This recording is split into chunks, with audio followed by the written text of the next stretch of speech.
Welcome to this podcast about the palm tree Trachycarpus princeps. Trachycarpus princeps is a great addition to the garden, especially if you want a different fan palm that isn't the regular Trachycarpus fortunei. Trachycarpus princeps comes from southern central China and it grows on limestone cliffs at a height of 1500 to 1900 meters above sea level. So it's used to having cold conditions and also a lot of rainfall because it's in an area of the world where they have monsoonal rains. But because it normally grows on sort of cliff sides and ridges, it does normally have a lot of good drainage. So in the garden, it needs to be planted in an area where it will be well drained, but still can get a lot of moisture. So why grow this palm? Well, the most obvious reason is the leaves.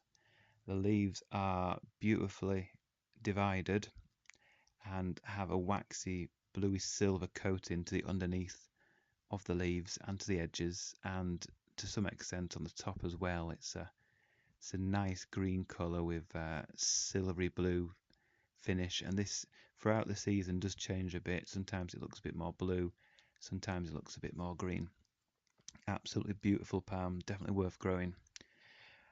There are some issues growing this palm though, so I'll just talk you through those. First off, it grows very slowly, especially in a pot when it's young. The roots, however, grow and cover a huge area very quickly, so it really needs to be grown in a large pot, even if the top, the trunk and the leaves only look like a small plant. The roots really go a long way, and the more room it has, the better. Now, one of the issues with this palm is it does suffer from a condition where the very base of the trunk, called the basal plate, where the roots attach, often a canker, which is like a disease of this part of the plant, hardens and stops the roots forming. And this can lead to the death of the growth of the palm. But what often happens with princeps is you don't notice this for ages, and then you notice the leaves getting smaller and smaller as there's less roots supplying food to the palm, and you end up with a second growth point if you're lucky. So the main growth sort of dies or just slowly diminishes, and then a new secondary growth point from the base comes up, and normally this then comes out, grows very slowly, but then means a palm will survive, but it'll set it back possibly many years if you've had it in a pot growing. So although it's got these issues, it's definitely worth persevering with, and I've found the best option really is as soon as you get this palm, plant it in the ground where you want it. Keeping it in a pot, like I said, it needs a big pot on regular potting on, as it has a huge root mass, and it seems to suffer from this basal canker quite often in a pot. I found planting them straight in the ground means that they don't suffer from this at all. I planted 3 or 4 directly into the ground with no issues at all. They've just grown slowly but steadily, whereas the ones in the pots, pretty much all of them, I think apart from one, hasn't had this condition of the canker. Now, what causes it?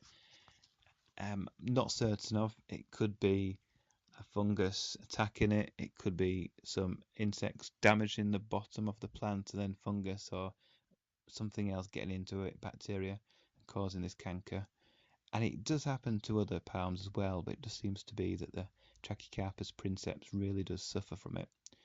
But like I say, it's worth persevering with. Plant it out straight away as soon as you get it, as long as the conditions are fine.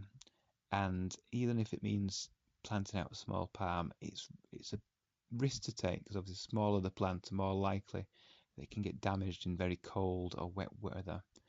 But this canker really just set back the palms. You think you've got a beautiful plant growing for 3 or 4 years, and then all of a sudden you realise that it's getting cut back and a new growth point is forming. So it's definitely worth growing. Like I said, it's slow to start with, but it does slowly but surely grow bigger leaves and becomes more robust. And it's pretty hardy. So in this country, in the UK, it's seen -10 in several locations several years ago. In my garden, it's not seen lower than -5. Absolutely no damage at all to it. No spear pull, and that's where the centre of the palm of the new leaves that are forming rot and pull out. It doesn't suffer from that at all in my experience. And it's a really gorgeous palm, and over the years hopefully it'll grow big like Trachycarpus fortunei and be one of the showpiece palms in the garden. Growing conditions, like I said, it wants well drained soil. It likes neutral or alkaline conditions. It does so in my garden, and obviously where it lives in the wild on limestone cliffs, very likely to be neutral or alkaline soil. And it doesn't really need much feeding. Bit of blood, fish and bone in spring, maybe a bit of palm fertilizer if you want it to grow a bit quicker.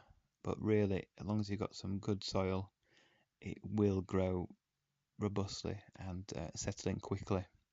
Doesn't need any winter protection really. In first few years, I have put little rain shelters over the smaller plants that I've planted out, but I don't think it actually needs these. It does seem to be a very hardy palm, which is great. So apart from the issue with the canker, it's pretty trouble free, not showing any deficiencies at all, and it's one that gets a lot of attention in the garden. So yeah, if you want to grow a different fan palm other than fortunei, definitely seek out this plant and grow it in your garden.